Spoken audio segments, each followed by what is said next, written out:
Elohim dikatakan tidak menunda akan janjinya. Apa janjinya? Ya tadi, langit dan bumi ini disimpan untuk api. Sebagaimana beberapa orang menganggapnya penundaan. Orang berpikir, wah masih lama. Dari sejak kakek nenek saya dari masih kecil sudah berbicara bagaimana akan datangnya Yeshua HaMashiach. Tapi hari ini tidak terjadi. Orang masih hidup dalam pesta pora. Orang masih hidup dalam kemabukan. Orang masih hidup di dalam perzinahan dan lain sebagainya. Bapak Ibu, kalau hamba-hamba Elohim hanya mengkhotbahkan kesuksesan dan lain sebagainya, itu mengakibatkan orang terus ada di zona nyaman. Sehingga saudara lihat, di daerah yang mayoritas Kristen sekalipun, pertobatan itu sangat Yang jarang. berbahagia ialah mereka yang mendengarkan firman Allah dan yang memeliharanya. 2 Petrus 3 ayat 7. Namun sekarang oleh firman yang sama, langit dan bumi sedang disimpan untuk api, sambil dipelihara sampai pada hari penghakiman dan pemusnahan orang-orang fasik. Saudara lihat di ayat sebelumnya, kalau saudara baca, ya saya tidak bahas ayat itu, tapi nanti Bapak Ibu baca lagi ya di ayat 6, 5 dan seterusnya.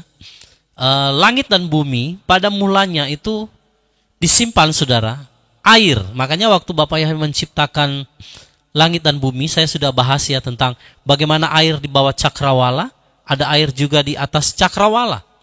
Dan ketika dalam peristiwa Nuh, maka penghakiman bumi datang saudara, maka yang terjadi adalah bumi dipenuhi dengan air bah. Ya, saudara bisa baca dalam kitab Kejadian itu saudara.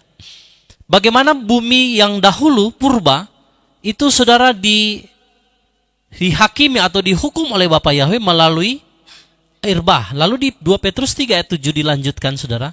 Namun sekarang, ya sekarang kita bicara di masa sekarang ini, di mana Bapak Ibu dan saya hidup. Namun sekarang oleh firman yang sama, perhatikan saudara.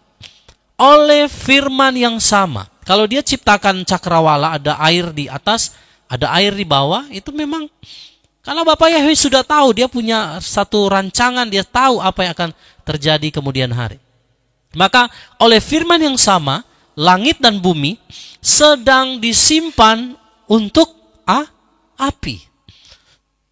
Bapak Yahweh menciptakan air di atas cakrawala dan air di bawah cakrawala, itu memang ada tujuannya karena dia sudah mengetahui apa yang akan terjadi pada hari-hari berikutnya. Dia sudah mengetahui Bapak Ibu.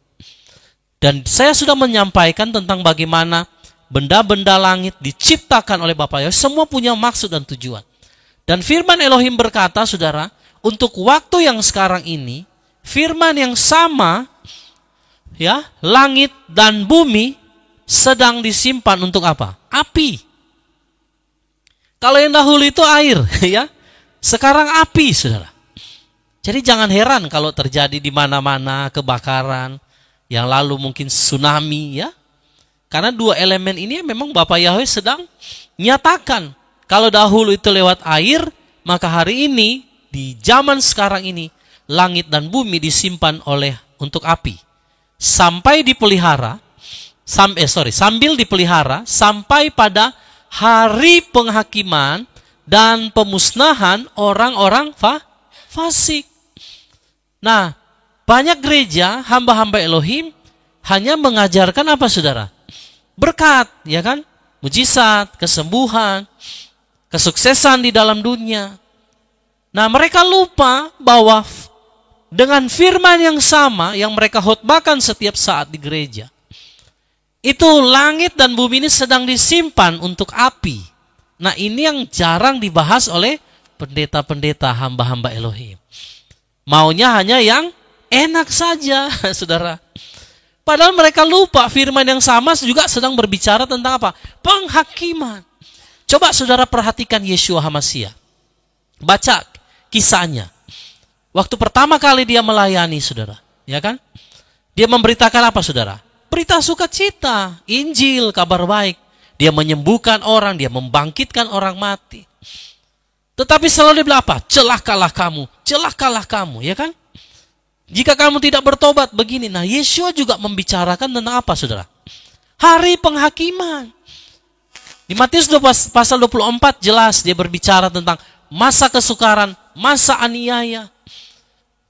Dia berbicara bagaimana langit dan bumi akan digoncang. Itu berbicara semua penghakiman. Tapi sangat disayangkan banyak hamba Elohim tidak mengkhotbahkan, tidak mengajarkan umat Elohim untuk bersiap menghadapi hari penghakiman. Bapak Ibu lihat lagi ayat yang tadi ya. Kita lihat lagi ayat yang tadi. Ya, api itu disimpan, saudara, dipelihara sampai pada hari penghakiman dan pemusnahan orang-orang fasik. Jadi Bapak Ibu, Bapak Yahweh itu punya satu planning, punya satu rencana yang besar.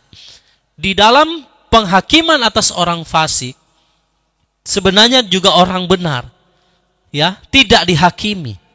Tetapi melalui penghakiman orang fasik, orang benar akan diuji. Orang benar itu akan mengalami yang namanya pemurnian.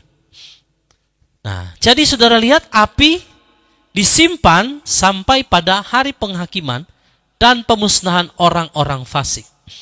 Tetapi orang benar di masa itu, mereka dapat satu jaminan perlindungan. Saya sudah bahas di waktu-waktu yang lalu, bagaimana kita juga berpuasa untuk masuk ke dalam kepak sayapnya Bapa Yahweh, untuk diluputkan dari hari penghakiman ini. Karena ditulis bahwa saudara dan saya tidak ditetapkan untuk ditimpa murka, tetapi ditetapkan untuk memperoleh jaminan keselamatan di dalam Yeshua HaMasiah. Tapi penghakiman ini akan datang, saudara. Ini yang tidak disadari oleh banyak orang. Sehingga ketika hamba Elohim berbicara, berkhotbah di mimbar, mereka hanya menyampaikan sesuatu yang enak bagi telinga, sesuatu yang nyaman bagi telinga. Orang dilupakan dengan hari penghakiman. Saya pernah didatangi oleh seseorang dan dia bilang begini, Pak Pendeta, jangan suka mengkhotbahkan tentang penghakiman. Bapak tidak akan menghakimi kita. Saya bilang, kamu belajar firman di mana? Coba baca daftar Elohim. Tidak ada penghakiman ya kalau kita hidup di dalam roh. Itu Roma 8 ayat 1, ya kan? Tapi kalau kita hidup di dalam dosa, Yesus bilang apa? Kamu akan mati oleh dosa-dosamu. Nah itu. Ada penghakimannya, saudara. Jadi kalau orang hanya berbicara berkat-berkat, kesembuhan, kesuksesan di dunia, mereka tidak membicarakan hari penghakiman, maka firman yang sama yang engkau sedang sampaikan itu sebenarnya sedang disimpan untuk apa, saudara? Api. Pemusnahan. Jadi kalau orang tidak menyampaikan tentang kabar penghakiman, berarti Injil yang dia beritakan belumlah lengkap, belumlah sempurna. Ya. Nah, saudara, kalau di masa lampau bumi ini dihukum dengan air bah, maka di akhir zaman penghukuman Elohim ialah melalui api. Sudah tidak lagi air. Tetapi disimpan, dikatakan tadi, bumi ini disimpan untuk api. Ini ngeri sekali Bapak Ibu ya. Langit dan bumi sedang disimpan. Untuk apa? Api. Jadi jangan orang berpikir, wah, kenapa ya bisa terjadi kebakaran di California, Los Angeles? Itu belum ada apa-apanya, saudara. Hanya sebagian kecil, ya kan, orang sudah merasakan dahsyat. Tetapi perhatikan, langit dan bumi yang sekarang kita tempati ini sedang disimpan untuk api. Nah, saudara ya. Jadi harus kita menyatakan penghakiman. Ingatlah akan hari penghakiman. Jangan saudara hanya pikir, wah saya selamat. Saya sudah terima Yeshua, saya sudah dibaptis dalam nama Yeshua, saya pasti selamat. Engkau tidak mengerjakan keselamatan, engkau tidak hidup dalam kebenaran. Wah, gawat saudara. Engkau juga pasti akan dihakimi. Mari lihat Nahum pasal 1 ayat yang ke-6. Ya, Nahum pasal yang pertama ayatnya yang ke-6. Nahum 1 ayat 6. Di hadapan kemarahannya, siapakah yang dapat bertahan? Dan siapakah yang dapat tampil di hadapan kepanasan amarahnya? Murkanya tercurah seperti api, dan batu-batu karang hancur oleh karena Dia. Bapak Ibu lihat, di hadapan kemarahannya, saya sudah sampaikan tentang Habakuk 3, bagaimana Elohim datang dengan kemarahan menghakimi bumi. Siapa yang dapat bertahan? Gak ada yang sanggup. Orang-orang kaya, saudara, dengan kekayaannya, dengan kekuatannya, dengan segala popularitasnya, tidak ada yang sanggup bertahan. Dan siapakah yang dapat tampil di hadapan kepanasan amarahnya? Ada yang sanggup? Bapak Ibu, kalau baru di Los Angeles saja sudah kebakaran, orang lari, saudara. Siapa yang akan bertahan ketika langit dan bumi ini akan dibakar dengan api yang menyala-nyala?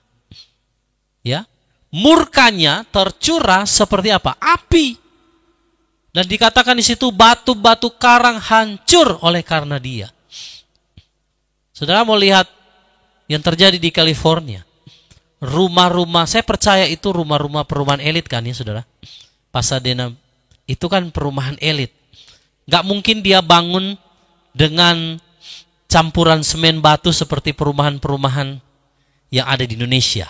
Apalagi perumahan-perumahan KPR yang dibangun, saudara, baru berapa 1 tahun sudah ada retak di dindingnya, ya, karena campurannya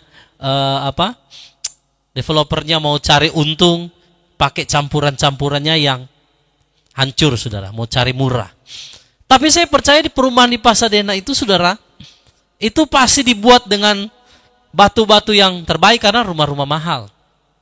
Ya, orang-orang kaya tinggal di situ. Tapi saudara lihat di videonya, rata dengan tanah, saudara. Itu kalau baru api yang sedikit saja, rumah bisa terbakar, mobil semua terbakar. Apalagi nanti hari penghakiman Yahweh. Dikatakan di bumi ini disimpan dengan api. Ya. Tidak ada yang sanggup bertahan, saudara. Mau dia besi, baja, unsur apapun di bumi ini yang katanya nggak bisa terbakar. Orang bisa bangun, orang-orang kaya, kayak orang-orang kaya dunia ini ya. Mereka bangun, saudara, tempat berlindung. Dari perang nuklir, dari kiamat katanya. Mana bisa, sedangkan dibilang bumi ini saja disimpan oleh api. Kamu mau sekaya apapun, mau bangun bunker di bawah tanah, tetap nggak bisa, saudara. Siapa yang sanggup bertahan, berdiri di hadapan murka Yahweh? Gak ada, saudara. Batu karang saja yang bisa tahan air, ya kan? Batu karang kan menahan air, menahan ombak, saudara. Itu habis, saudara. Berarti kalau dia air, dia masih tahan. Kalau api, gak ada yang bisa bertahan. Ya.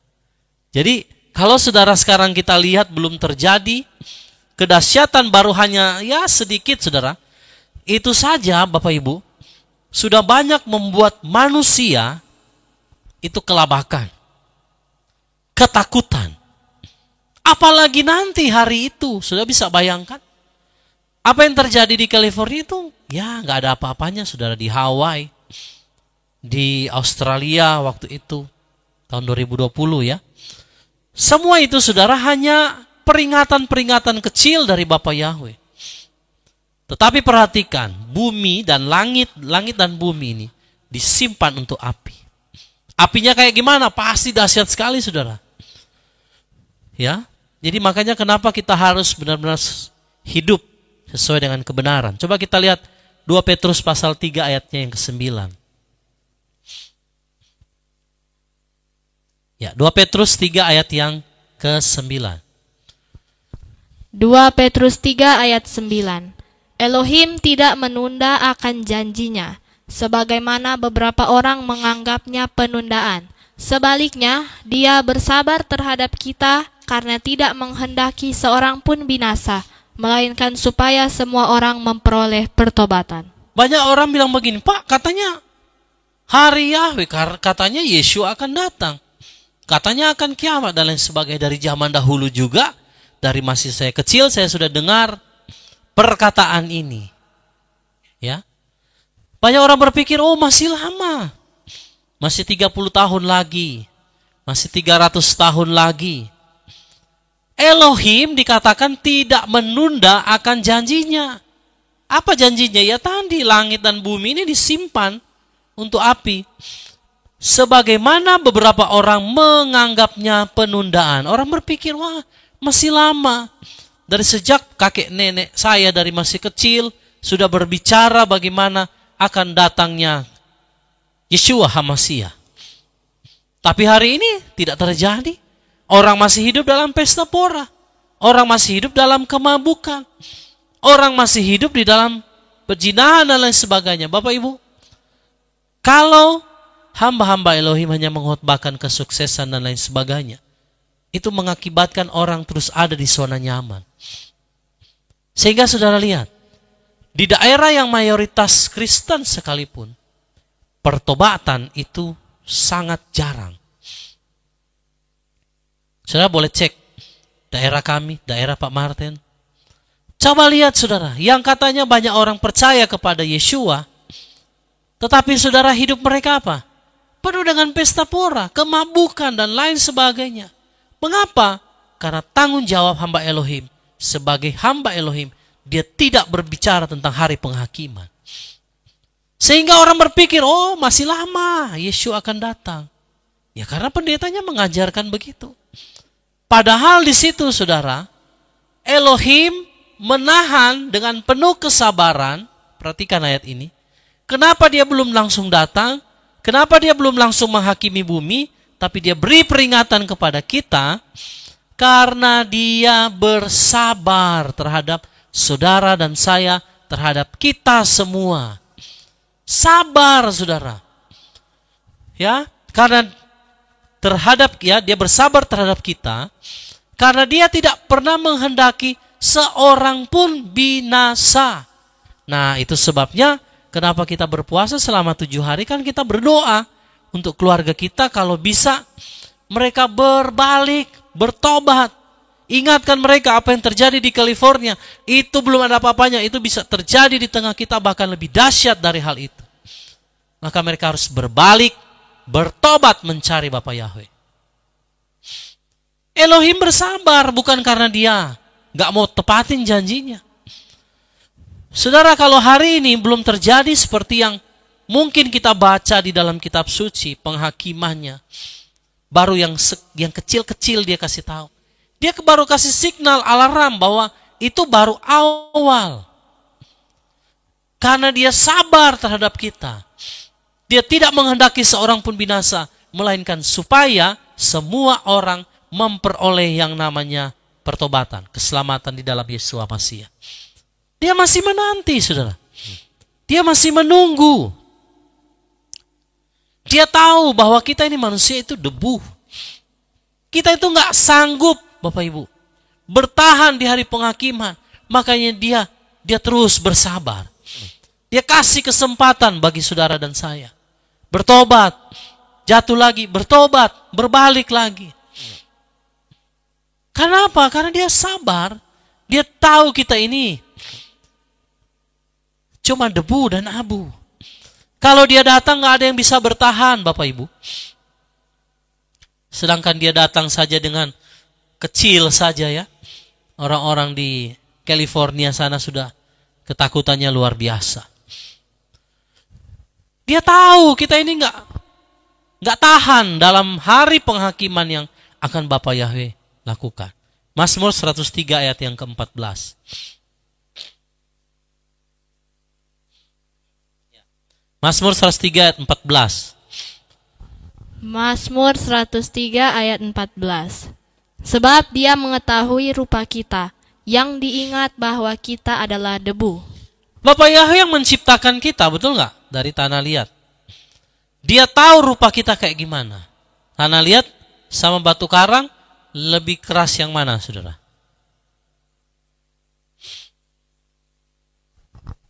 Tanah liat dan batu karang, lebih keras mana? Karang, Pak. Ya, Pak Martin? Batu karang, Pak.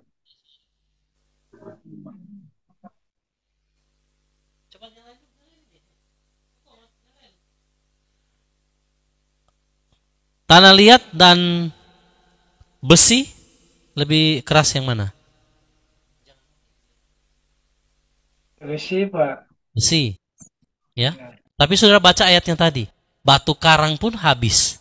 Apalagi cuma tanah liat, saudara, debu. Ya.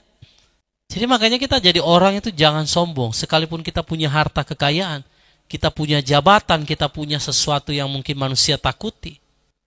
Di hadapan Bapa Yahweh, saudara dan saya cuma debu dan abu. Mau siapapun dia, saudara. Semuanya sama di hadapan Bapa Yahweh. Ingat Bapak Ibu, bahwa kita ini cuma debu. Batu karang aja gak bertahan.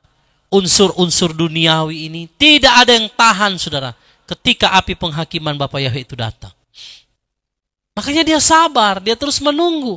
Dia menunggu supaya banyak orang bertobat, berbalik dari kesalahan-kesalahan mereka. Karena dikatakan Elohim itu adalah panjang sabar dan berlimpah kasih setia. Dia tidak menghendaki seorang pun dari antara kita itu binasa, Bapak Ibu.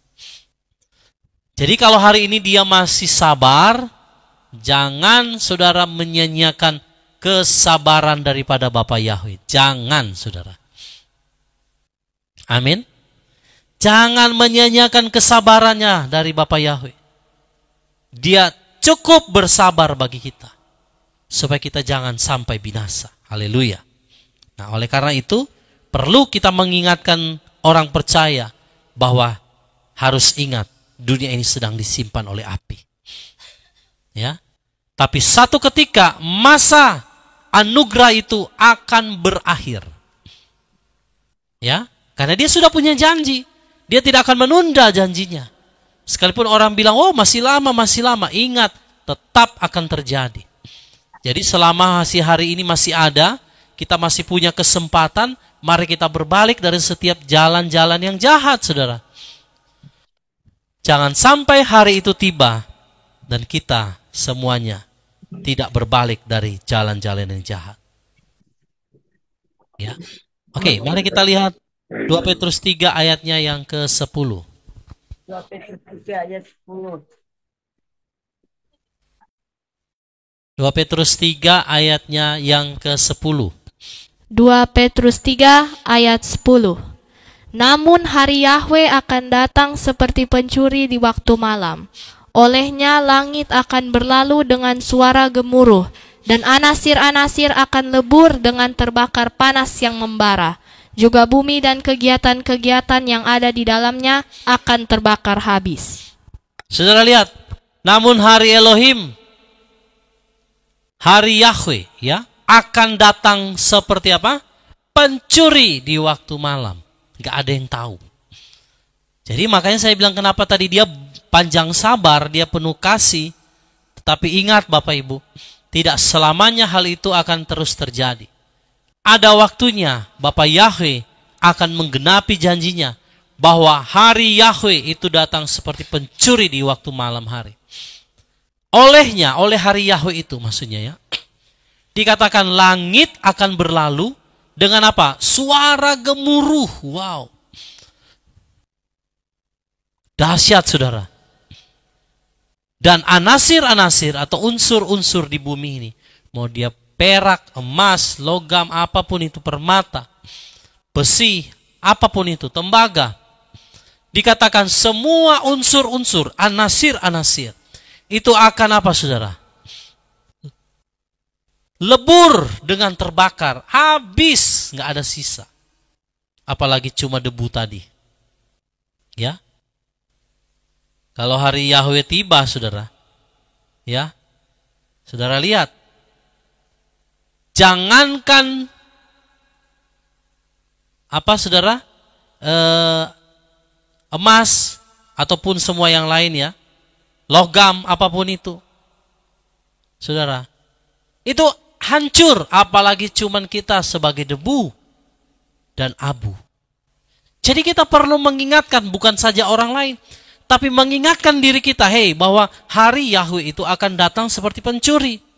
Kalau hari ini kita, saudara, hidup dalam kebenaran, lalu besok kita keluar dari kebenaran, kita harus ingat bahwa kita harus cepat-cepat berbalik. Karena dikatakan hari Yahweh itu akan datang seperti pencuri di waktu malam. Gak ada yang tahu tiba-tiba kebinasaan itu datang.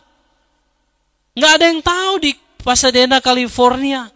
Tanggal 1 mereka masih pesta kembang api. Masih mabuk-mabuk, mereka masih pesta pora. Mereka masih merayakan tahun baru. Tiba-tiba saudara, ya, 1 minggu kemudian habis semua itu. Ribuan, ratusan ribu bahkan rumah habis lenyap. Gak ada yang tahu, seperti pencuri tiba-tiba api itu datang melahap. Demikian juga hari Yahweh. Dan itu berlaku seluruh bumi, bukan cuma di Amerika. Itu akan melanda seluruh bumi dan dikatakan oleh hari Yahweh itu, semua anasir-anasir akan lebur, terbakar dengan panas yang membara oleh api itu. Makanya kita nggak boleh main-main, saudara. Ya, juga bumi dan kegiatan-kegiatan yang di dalamnya. Orang bekerja, orang melakukan apa saja di dalam bumi. Semua habis, nggak ada yang tersisa, saudara. Saudara lihat. Ya, betapa suci dan salehnya engkau harus hidup. Orang benar hampir-hampir tidak terselamatkan. Kenapa tidak terselamatkan orang benar? Karena di hari itu akan terjadi pengujian. Apakah kita tahan terhadap masa-masa ujian tersebut? Makanya dibilang orang benar saja hampir-hampir nggak bisa selamat. Karena orang benar memang ada di masa itu, ada di hari itu, di mana hari penghakiman bagi bumi, tetapi bagi kita adalah hari pengujian. Makanya dibilang pahlawan pun menangis, saudara. Bayangkan. Kalau saya boleh kasih gambaran, pahlawan itu adalah orang kuat. Mungkin dia juga hamba Elohim yang luar biasa dipakai oleh Bapa Yahweh. Yang sudah teruji imannya. Yang sudah teruji, saudara, dalam segala hal. Dia boleh melewati segala tantangan dalam hidupnya. Dia punya pahlawan, dia seorang pahlawan iman. Dia seorang yang dahsyat, luar biasa. Tapi dikatakan di situ, pahlawan pun menangis, saudara. Betapa hebat itu hari itu. Ya, makanya saudara, kita nggak boleh main-main dengan Bapa Yahweh, ya. Karena ini adalah satu peringatan, kita harus benar-benar sungguh-sungguh hidup bagi Bapa Yahweh. Dikatakan semua unsur-unsurnya akan habis terbakar. Ya. Nah, saudara, satu hal yang harus kita ingat, hari Yahweh itu datang dikatakan dengan tiba-tiba. Ini hari Yahweh bukan berbicara rapture. Hari Yahweh itu berbicara masa penghukuman, masa pengujian sebelum rapture. Itu datangnya tiba-tiba. Seperti pencuri. Ya, di waktu malam. Orang berpikir, hari ini aman-aman saja. Orang berpikir, hari ini damai-damai saja. Tiba-tiba hari Yahweh itu bisa datang dengan tiba-tiba. Coba kita lihat 1 Tesalonika pasal 5 ayatnya yang ketiga. Ini hari Yahweh, saudara. Gak ada yang tahu waktunya. Tiba-tiba dia datang, saudara. Ya, ini sebelum peristiwa rapture. Dia datang tanpa ada yang mengetahui. 1 Tesalonika pasal 5 ayatnya yang ketiga. Silakan dibaca. 1 Tesalonika 5 ayat 3. Sebab ketika mereka mengatakan damai dan aman, maka tiba-tiba kebinasaan datang atas mereka, sama seperti rasa sakit bersalin pada wanita yang sedang mengandung, dan mereka sama sekali tidak bisa luput. Saudara lihat, sebab ketika mereka mengatakan semuanya apa? Damai, semuanya aman. Nggak ada apa-apa. Ya, tiba-tiba saudara, kebinasaan itu datang atas mereka, hari Yahweh yang dikatakan seperti pencuri. Sama seperti rasa sakit bersalin pada wanita yang sedang mengandung. Dia nggak tahu ini masih mules. Tiba-tiba saudara, langsung brojol aja. Langsung keluar aja bayinya. Nggak ada yang tahu, saudara. Makanya dikatakan, saudara, keadaan yang aman, keadaan yang damai, itu bukan satu jaminan bahwa di depan kita akan baik-baik saja, saudara. Hati-hati. Hari Yahweh itu datang dengan tiba-tiba. Hari ini mungkin kita sedang Zoom, kita nggak tahu apa yang akan terjadi besok hari. Makanya kita perlu mempersiapkan hidup kita sungguh-sungguh Bapak Ibu. Firman Elohim berkata bahwa orang benar hampir-hampir tidak dapat diselamatkan. Karena betapa hebatnya hari Yahweh itu. Hari penghukuman bagi orang fasik, tetapi adalah hari pemurnian bagi orang-orang yang mengikut Yeshua. Makanya banyak yang akan jatuh. Banyak yang gak bisa bertahan Bapak Ibu.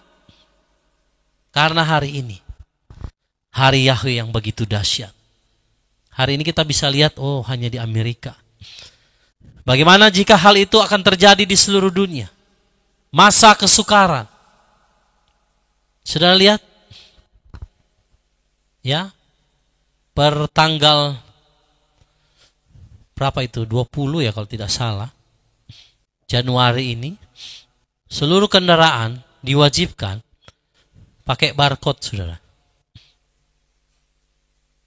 Kalau saudara mau beli lebih dari 10 liter, itu harus barcode. Ya, kalau saudara punya mobil tidak punya barcode, mohon maaf, saudara nggak bisa isi lebih dari 10 liter. Kecuali yang Pertamax. Nanti dibikin langka supaya orang lari semuanya ke Pertamax. Begitu Pertamaxnya dibikin langka, semua akan lari ke listrik.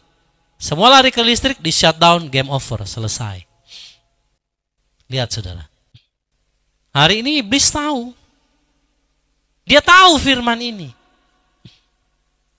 Jadi masa-masa pemurnian ini akan semakin tiba. Apakah kita akan dapat terus bertahan sampai akhir? Kenapa saya katakan kita harus fokus kepada perkara-perkara surgawi, Bapak Ibu? Orang mau sibuk, mau cari uang, mau jadi kaya, silakan, itu urusan dia. Tetapi kekayaanmu, harta, kekayaanmu, emas dan perak tidak dapat menyelamatkan engkau pada hari kemurkaan Yahweh. Makanya kenapa pikiran kita harus diubah. Rasul Paulus memberikan nasihat, asal cukup makan, pakai saja, maka cukuplah. Tidak usah kita mengejar yang lebih. Karena kita mengejar lebih juga semua akan sia-sia pada akhirnya. Ya, saudara lihat, dunia ini sedang digiring masuk ke dalam apa saudara? Satu peristiwa yang akan membuat saudara dan saya diuji imannya. Apakah kita dapat bertahan? Itu belum apa-apanya. Kalau hari Yahweh itu tiba, dikatakan dengan tiba-tiba kebinasaan itu datang atas mereka. Maka saudara, gak ada yang bisa bertahan. Kecuali dia terus berpegang teguh kepada kebenaran. Karena dia tahu memang mengikuti Yeshua ya, jalannya sudah begitu, penderitaan. Kecuali saudara gak mau ikut Yeshua, ya saudara pasti aman dengan kekayaanmu. Tapi ingat, tetap langit dan bumi disimpan oleh api. Kalau orang menerima tanda binatang 666, di masa anti Hamasia, dia boleh transaksi. Dia bisa pakai uangnya, dia bisa mungkin beli rumah, dia bisa beli apa saja. Tapi ingat, itu tidak akan lama. Karena Bapak Yahweh sudah janji lewat firman-Nya, langit dan bumi disimpan oleh api. Satu ketika kebinasaan orang fasik itu akan terjadi. Ya, itu sebabnya saudara, kita jangan meremehkan waktu yang ada dengan hidup seenaknya di dalam dunia ini. Banyak orang hidup seenaknya di dalam dunia ini. Mereka berpikir Bapak Yahweh itu penuh kasih. Bapak Yahweh gak mungkin menghukum saya. Bapak Yahweh tahu hati saya, sekalipun saya berdosa, Bapak Yahweh tahu hati saya mengasihi dia. Saudara jangan menipu Elohim, dia gak bisa ditipu. Ada orang bilang sama saya begini, gak apa-apa, saya masih minum. Saya masih hidup dalam dosa. Tapi dia katakan dengan setengah menangis juga. Tapi saya itu, Tuhan tahu hati saya, Pak. Saya sangat mengasihi dia. Saya bilang, hey, kamu bodoh. Kalau kamu mengasihi Elohim, kamu gak akan hidup kayak begitu. Gak ada orang mengasihi Elohim hidup dalam dosa. Kalau kamu mengasihi Elohim, pasti kamu membenci dosa. Jangan kamu bilang, saya masih lemah, saya masih jatuh dalam dosa, saya masih lakukan ini. Tapi Tuhan tahu hati saya, Pak. Saya mengasihi dia. Itu orang bodoh, saudara. Orang kalau mengasihi Elohim, dia akan membenci dosa. Nah, oleh karena itu, saudara, jangan meremehkan waktu yang ada ini dengan hidup seenaknya dalam dunia. Ingat bahwa hari Bapak Yahweh itu akan tiba seperti pencuri. Nggak ada yang tahu, tiba-tiba kedahsyatan itu datang. Siapa yang mau tahu orang-orang di Pasadena sana? Tanggal 31 mereka pesta kembang api. Wah, mereka pesta pora. Mereka macam-macam, saudara. Tiba-tiba 1 minggu kemudian api itu melahap habis. Gak ada yang sisa, saudara. Ya. Nah, lawatan Elohim atau kemuliaan Elohim itu saya sudah sampaikan dalam ibadah Zoom yang lalu, bahwa kemuliaan Elohim itu berbicara juga kobaran-kobaran api. Nah itu. Lawatan Elohim itu juga berbicara kobaran api. Jadi kalau kita berdoa, kemuliaan Elohim dinyatakan, itu juga berarti berbicara penghakiman datang. Nah itu. Jadi kemuliaan Elohim itu, saudara, datang menghakimi bumi, tetapi bagi orang benar, kita akan dimurnikan. Jangan main-main dengan hidup ini, saudara. Pergunakan waktu yang ada. Firman katakan, karena hari-hari ini adalah jahat. Kenapa dibilang hari-hari ini jahat? Ya karena manusia hidup seenaknya, Bapak Ibu. Mereka nggak mau mencari kebenaran. Mereka nggak mau mencari pertobatan. Mereka nggak mau mencari perkenanan dari Elohim. Mereka hidup seenaknya. Akibatnya dikatakan hari ini jahat. Maka penghakiman itu datang. Tidak ada yang tahu. Tiba-tiba, saudara, habis. Ya. Nah, oleh karena itu, bagi kita yang sudah mengenal kebenaran, kita perlu menjaga hidup kita sesuai dengan standar iman yang Bapak Yahweh mau. Jangan, saudara, turunkan standarmu. Kalau dari awal kita sudah tahu kebenaran, jangan kompromi. Sudah mengenal kebenaran, jangan kita ambil kesempatan untuk berkompromi. Kalau kita tahu, saudara, ada hari-hari raya yang Bapak Yahweh larang, jangan kita ikut ke sana. Apapun alasannya, jangan pernah kompromi dengan dosa sekecil apapun. Ya. Karena saudara lihat, hari Yahweh ini, mengerikan sekali, Bapak Ibu. Coba kita lihat 2 Petrus 3, ayatnya yang ke-11. Ya, sedikit lagi, Bapak Ibu. Ya, 2 Petrus 3. Yesaya 29, ayatnya yang ke-6. Yesaya 29 ayat 6. Engkau akan dilawat oleh Yahweh Sebaot dengan kilat dan gempa bumi dan suara gemuruh, puting beliung dan badai dan kobaran api yang menghanguskan. Sudah lihat, lawatan Elohim itu berbicara apa? Engkau akan dilawat oleh Yahweh Sebaot dengan apa? Kilat, gempa bumi, suara gemuruh, puting beliung dan badai, dan kobaran api yang menghanguskan. Nah, saudara lihat. Jadi kemuliaan Elohim itu berbicara apa, saudara? Sesuatu yang dahsyat. Jangan saudara pikir, wah terjadi badai tornado, ataupun gempa bumi, tsunami, kebakaran. Oh, ini sesuatu yang bukan dari Elohim. Lawatannya, saudara. Engkau akan dilawat oleh Yahweh Sebaot dengan apa? Kilat, gempa bumi, suara gemuruh, puting beliung, badai, kobaran api yang menghanguskan. Sampai orang berdoa, wah, bencana-bencana itu dijauhkan dari negeri kita, dijauhkan dari bangsa kita. Saudara, berarti nggak mau dilawat oleh Yahweh. Lihat hari Yahweh itu yang dahsyat.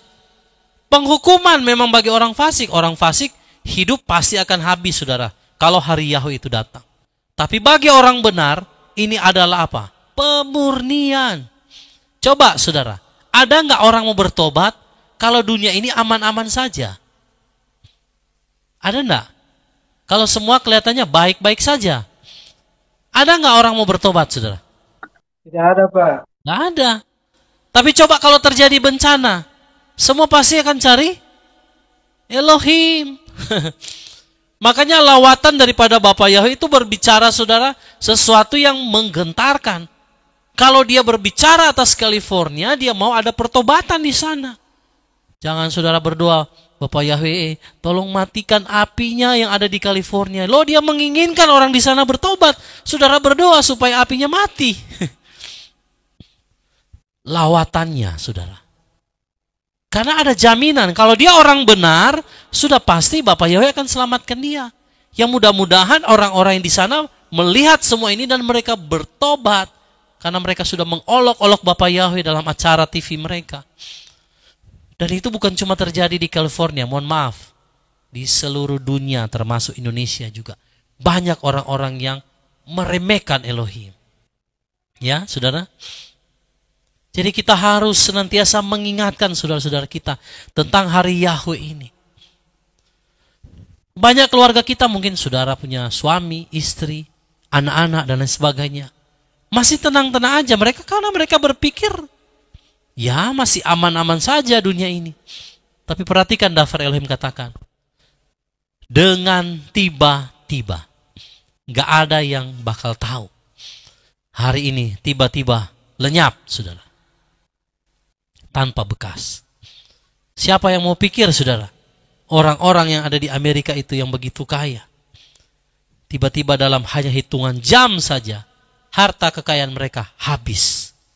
Nah saudara lihat. Jadi kita jangan main-main ya. Nah saudara lihat. 2 Petrus 3 ayatnya yang ke-11. 2 Petrus 3 ayat yang ke-11.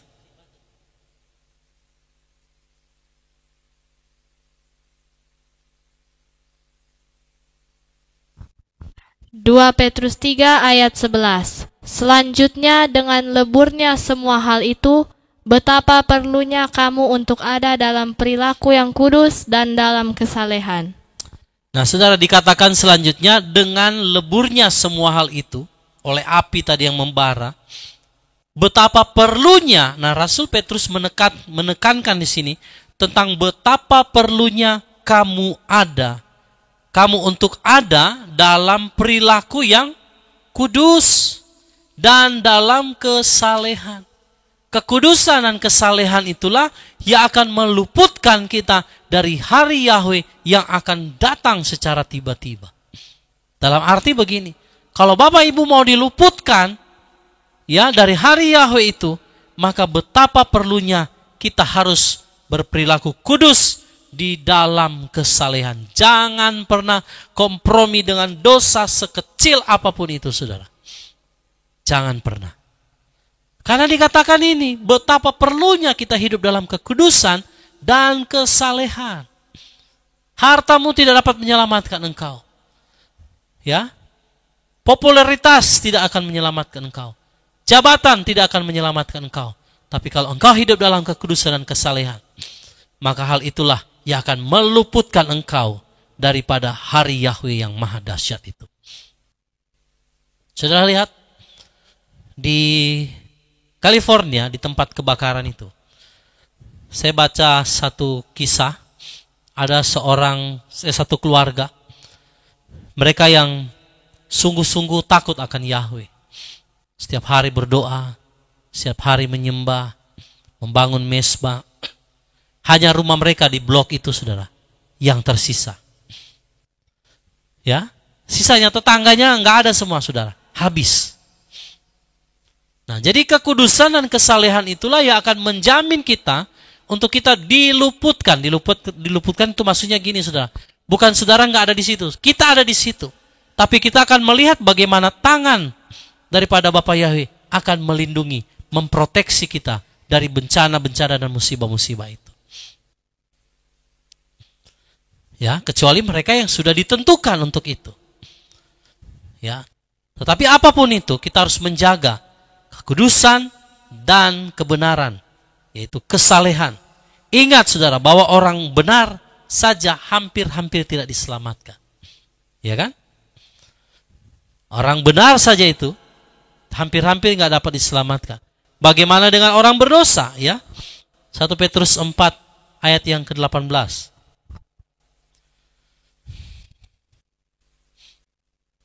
Ya, silakan dibaca. 1 Petrus 4 ayat 18. Dan jika orang benar dengan susah payah diselamatkan, di manakah orang fasik dan orang berdosa akan nampak? Sudah lihat, kalau orang benar saja hampir-hampir nggak diselamatkan, bagaimana dengan orang fasik mereka akan seperti sekam ditiup oleh angin, terbakar oleh panas api yang membara daripada hari Yahweh yang dahsyat itu. Ya, orang benar saja dengan susah payah diselamatkan. Mengapa? Karena di masa pengujian itu banyak yang nggak bertahan, Bapak Ibu. Ketika sistem itu diberlakukan, banyak orang yang akan murtad, banyak yang akan berpaling dari iman mereka. Ya, karena masa-masa kesukaran itu, hari Yahweh yang begitu dahsyat, membuat banyak orang benar. Akhirnya, saudara, mungkin ada yang mundur. Makanya betapa suci dan salehnya kita harus hidup. Kompromi, kita harus buang semua kompromi akan dosa. Supaya kita bisa hidup di dalam kebenaran dan kesalehan, saudara ya. Ya. Mengapa orang benar, saudara, susah payah diselamatkan? Karena dia akan diuji melalui api itu. Apakah dia benar-benar layak atau tidak? Nah, saudara, di kitab Daniel saya sudah pernah sampaikan. Ada masa pemurnian di situ. Jadi kalau saudara baca orang benar itu hampir-hampir atau susah payah diselamatkan, itu karena masa kesukaran. Karena masa hari Yahweh itu tiba, masa kesukaran, masa dikatakan gempa bumi, badai, api, saudara. Belum lagi orang gak bisa jual beli. Saudara pergi lari ke gunung, ke hutan, gempa bumi, longsor. Ya, saudara mau lari kemanapun, terjadi bencana, itu yang membuat orang benar saja hampir-hampir tidak terselamatkan. Betapa suci dan salehnya harus kita hidup. Firman Elohim katakan, ya. Nah, saudara, jadi apa maksud Bapa Yahweh tentang hari Yahweh ini, sehingga orang benar pun ada di dalamnya, dan firman Elohim katakan hampir-hampir gak terselamatkan. Apa sebenarnya tujuan daripada Bapa Yahweh? Coba lihat 1 Petrus 1 ayat yang ke-7. Kenapa orang benar itu hampir-hampir gak terselamatkan, saudara? 1 Petrus 1 ayatnya yang ke-7. 1 Petrus 1 ayat 7. Supaya ujian imanmu yang jauh lebih berharga daripada emas, yang dapat binasa meski diuji melalui api, boleh didapati sebagai pujian dan kehormatan dan kemuliaan pada waktu penyingkapan Yeshua HaMasyiah. Penyingkapan Yeshua itu berbicara rapture. Perhatikan baik-baik ayat ini Bapak Ibu, sangat penting. Penyingkapan Yeshua HaMasyiah itu ketika dia datang di awan-awan, tersingkap, maka dia akan turun di awan-awan. Nah, sebelum penyingkapan Yeshua, perhatikan di situ ayat itu dikatakan supaya ujian imanmu yang jauh lebih berharga daripada emas yang dapat binasa, meski diuji melalui api, ya karena semua unsur termasuk emas akan terbakar. Firman Elohim tadi katakan, boleh didapati sebagai pujian dan kehormatan dan kemuliaan pada waktu penyingkapan Yeshua HaMasyiah. Jadi Yeshua datang dulu, rapture dulu, ataukah ada ujian iman dulu sesuai ayat ini? Ya, Bapak Ibu yang di Zoom, live stream YouTube, kalau sesuai ayat ini, ujiannya dulu atau penyingkapan dulu? Ujian iman dulu. Ya, ujian iman dulu, saudara. Tapi banyak hamba Elohim, saudara, fokus berkhotbah tentang rapture.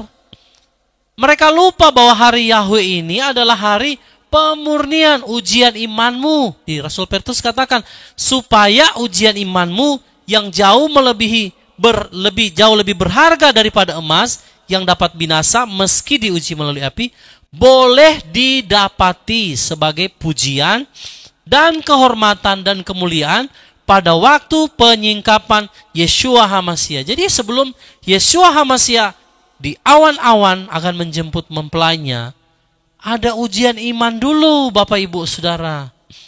Tidak segampang yang kita pikirkan. Makanya orang benar hampir-hampir tidak terselamatkan. Karena ada ujian iman berbicara api. Hari Yahweh yang dahsyat itu. Sudah bisa paham ya? Jadi penyingkapan dulu atau ujian dulu? Ujian dulu. Masa ada orang saudara naik kelas tiba-tiba tanpa ujian? Masa ada orang tiba-tiba dapat medali ataupun piala tanpa berjuang? Nah saudara, jadi ujian iman kita itu ada di hari Yahweh itu. Karena di masa itulah api saudara pengujian iman diizinkan Bapa Yahweh bagi kita semua. Makanya di situ banyak orang benar akan tersandung. Banyak orang akan murtad berbalik dari kebenaran. Karena nggak tahan ujian yang seperti api yang begitu dahsyat, saudara.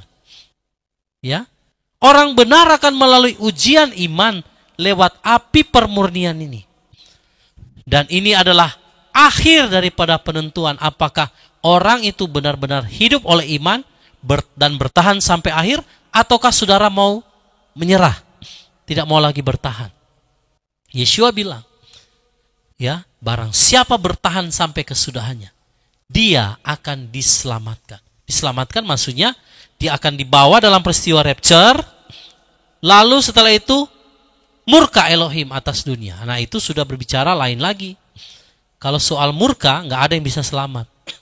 Tapi kalau hari Yahweh itu berbicara hari kesukaran dan penderitaan. Saya sudah bahas ya. Hari gelap saya bahas dalam minggu yang lalu, 2 minggu berturut-turut itu ya, 3 sesi itu. Saudara, jadi hari Yahweh itu adalah hari pemurnian, ujian iman.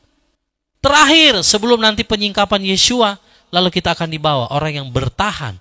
Bertahan maksudnya tetap tidak menurunkan standar imannya.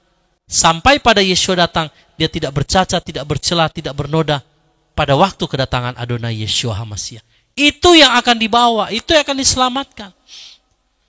Nah, saudara, tetapi banyak orang, bahkan terlebih khusus hamba-hamba Elohim, hanya mengkhotbahkan tentang rapture.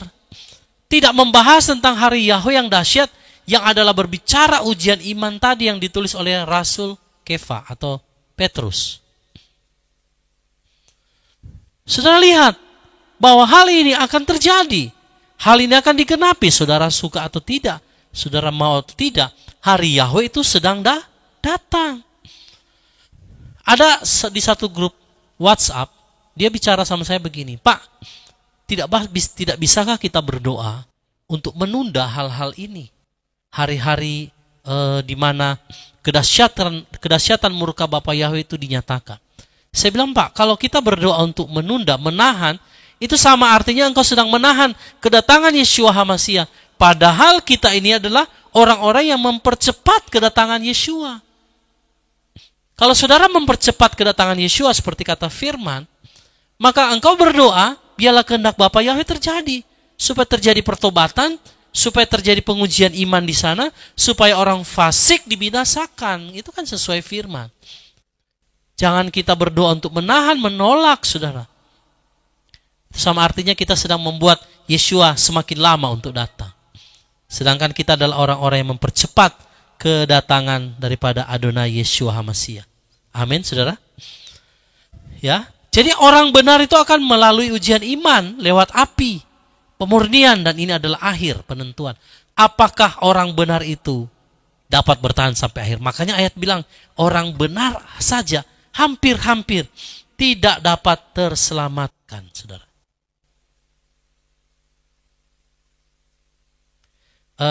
Mungkin di sini ada satu ayat yang saya lewat, saudara ya. Saya mau bacakan dulu. Sebelum ayat yang terakhir. Sebentar, saudara ya. Ini ada yang saya lupa kasih masuk ke slide. Sebentar.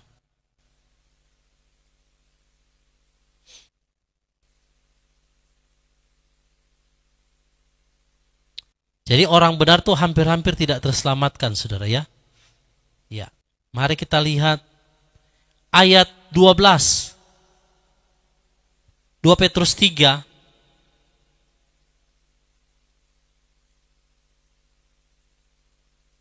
Sebentar.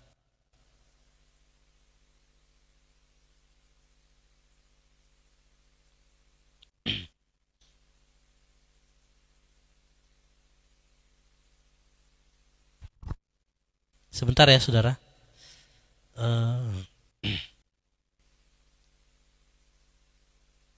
Ya, ayat 2 Petrus 3, ayat 17. Karena itu, kamu, hai yang terkasih, karena mengetahui sebelumnya, hendaklah kamu berjaga-jaga, agar keteguhanmu sendiri tidak runtuh karena turut terseret dalam kesalahan orang-orang fasik. Nah itu. Tetap teguh, berjaga-jaga, agar keteguhan kita sendiri tidak runtuh, saudara. Ya, oleh karena terseret dalam kesalahan orang-orang fasik. Maksudnya begini Bapak Ibu. Kalau Bapak Yahweh sudah kasih kepada kita peringatan, mari kita berjaga-jaga dan berdoa sungguh-sungguh. Jangan terseret dengan orang fasik. Jangan ikut serta dengan dosa-dosa mereka. Jangan turut ikut serta di dalam kompromi-kompromi mereka. Kalau orang tuamu kompromi, engkau jangan kompromi. Kalau anakmu kompromi, engkau jangan kompromi. Kalau suamimu kompromi, yang istri jangan kompromi. Kita harus tetap teguh, jangan menurunkan standar yang Bapa Yahweh telah tetapkan bagi kita. Amin, saudara. Ya, saudara mau tetap di dalam iman yang teguh? Amin. Ya, tetap setia sampai akhir. Oke, kita akan akhiri 1 Petrus 4 ayat 12 sampai ayat yang ke-13. Apa yang akan terjadi ketika hari Yahweh itu tiba? Supaya saudara jangan kaget, saudara jangan berpikir, wah, kenapa Pak Ferry ngomongnya selalu tentang penghakiman, api, pemurnian? Ya karena memang dafar Elohim yang menyatakannya. Maka saya sebagai hamba Elohim punya tanggung jawab untuk mengingatkan saudara sekalian bahwa ingat hari Yahweh ada di depan kita. Itu masa pemurnian. Itu masa pengudusan umat Elohim. Itu masa menentukan di mana saudara akan diangkat atau tidak. Sesuai dengan apa yang ditulis oleh Rasul Kepa tadi atau Rasul Petrus. Ujian imanmu melewati api supaya nampak pada waktu kedatangan penyingkapan Yeshua HaMasiah. Maka engkau juga akan dibawa. Jangan saudara berpikir, wah saya nggak akan mengalami hal-hal ini. Berarti kalau saudara berpikir, saya akan di-rapture dulu baru masa-masa ini tiba. Berarti saudara sedang menentang perkataan Yeshua sendiri. Dafar Elohim yang sudah dituliskan kepada kita. Maka kita harus berjuang, tadi dikatakan. Bertahan, teguh, berjaga-jaga dan 2 berdoa. Tawarikh pasal 7. Api turun dari langit, nyanyian syukur. Setelah Salomo mengakhiri doanya, api pun turun dari langit memakan habis korban bakaran dan korban-korban sembelihan itu, dan kemuliaan Tuhan memenuhi rumah itu. Para imam tidak dapat memasuki rumah Tuhan itu, karena kemuliaan Tuhan memenuhi rumah Tuhan. Ketika segenap orang Israel melihat api itu turun, dan kemuliaan Tuhan meliputi rumah itu, berlututlah mereka di atas lantai, dengan muka mereka sampai ke tanah, lalu sujud menyembah dan menyanyikan syukur bagi Tuhan, sebab Ia baik, bahwasanya untuk selama-lamanya kasih setianya. Korban pentahbisan dan perayaan. Lalu raja bersama-sama seluruh bangsa mempersembahkan korban sembelihan di hadapan Tuhan. Sebagai korban sembelihan Raja Salomo mempersembahkan 22.000 ekor lembu sapi dan 120.000 ekor kambing domba. Demikianlah raja dan seluruh bangsa mentahbiskan rumah Allah. Para imam telah siap berdiri pada tempat mereka. Begitu pula orang-orang Lewi telah siap dengan alat-alat musik untuk memuliakan Tuhan, yakni alat-alat musik yang dibuat Raja Daud untuk mengiringi nyanyian syukur bagi Tuhan, bahwasanya untuk selama-lamanya kasih setianya. Setiap kali mereka ditugaskan Daud menyanyikan puji-pujian, dalam pada itu para imam berdiri berhadapan dengan mereka sambil meniup nafiri, sedang segenap orang Israel berdiri. Lalu Salomo menguduskan pertengahan pelataran yang di depan rumah Tuhan, sebab disitulah diolahnya segala korban bakaran dan lemak korban keselamatan. Sebab mezbah tembaga yang dibuat Salomo tidak dapat memuat korban bakaran dan korban sajian dan segala lemak korban. Dan pada waktu itu juga Salomo mengadakan perayaan Pondok Daun selama 7 hari, bersama-sama dengan seluruh Israel, suatu jemaah yang amat besar dari jalan masuk ke Hamat sampai ke sungai Mesir. Pada hari yang ke-8 mereka mengadakan perkumpulan raya, karena mereka telah merayakan pentahbisan mezbah selama 7 hari, dan perayaan pondok daun selama 7 hari. Pada hari yang ke-23, bulan ke-7, disuruhnya bangsa itu pulang ke kemah-kemah mereka sambil bersuka cita dan bergembira atas kebaikan yang telah dilakukan Tuhan kepada Daud, kepada Salomo, dan kepada orang Israel umatnya. Tuhan menampakkan diri kepada Salomo untuk kedua kalinya. Demikianlah Salomo menyelesaikan rumah Tuhan dan istana raja, dan berhasil melaksanakan dalam rumah Tuhan dan dalam istananya segala sesuatu yang timbul dalam hatinya. Kemudian Tuhan menampakkan diri kepada Salomo pada malam hari dan berfirman kepadanya, "Telah kudengar doamu, dan telah kupilih tempat ini bagiku sebagai rumah persembahan. Bila mana aku menutup langit sehingga tidak ada hujan, dan bila mana aku menyuruh belalang memakan habis hasil bumi, dan bila mana aku melepaskan penyakit sampar di antara umatku, dan umatku yang atasnya namaku disebut merendahkan diri, berdoa, dan mencari wajahku, lalu berbalik dari jalan-jalannya yang jahat, maka aku akan mendengar dari surga dan mengampuni dosa mereka, serta memulihkan negeri mereka." Sekarang mataku terbuka dan telingaku menaruh perhatian kepada doa dari tempat ini. Sekarang telah kupilih dan kukuduskan rumah ini, supaya namaku tinggal di situ untuk selama-lamanya. Maka mataku dan hatiku akan ada di situ sepanjang masa. Mengenai engkau, jika engkau hidup di hadapanku sama seperti Daud ayahmu, dan berbuat sesuai dengan segala yang kuperintahkan kepadamu, dan jika engkau tetap mengikuti segala ketetapan dan peraturanku, maka aku akan meneguhkan tahta kerajaanmu sesuai dengan perjanjian yang telah kuikat dengan Daud ayahmu, dengan berkata, "Tak akan terputus keturunanmu yang memerintah atas Israel." Tetapi jika kamu ini berbalik dan meninggalkan segala ketetapan dan perintahku yang telah kuberikan kepadamu, dan pergi beribadah kepada Allah lain, dan sujud menyembah kepadanya, maka aku akan mencabut kamu dari tanahku yang telah kuberikan kepadamu, dan rumah ini yang telah kukuduskan bagi namaku akan kubuang dari hadapanku, dan akan kujadikan kiasan dan sindiran di antara segala bangsa. Dan setiap orang yang lewat rumah yang amat ditinggikan ini akan tertegun dan berkata, "Apakah sebabnya Tuhan berbuat yang demikian kepada negeri ini dan kepada rumah ini?" Maka orang akan berkata, "Sebab mereka meninggalkan Tuhan, Allah nenek moyang mereka, yang membawa mereka keluar dari tanah Mesir, dan sebab mereka berpegang pada Allah lain, dan sujud menyembah kepadanya, dan beribadah kepadanya. Itulah sebabnya Ia mendatangkan segala malapetaka ini ke atas mereka." Yang berbahagia ialah mereka yang mendengarkan firman Allah dan yang memeliharanya.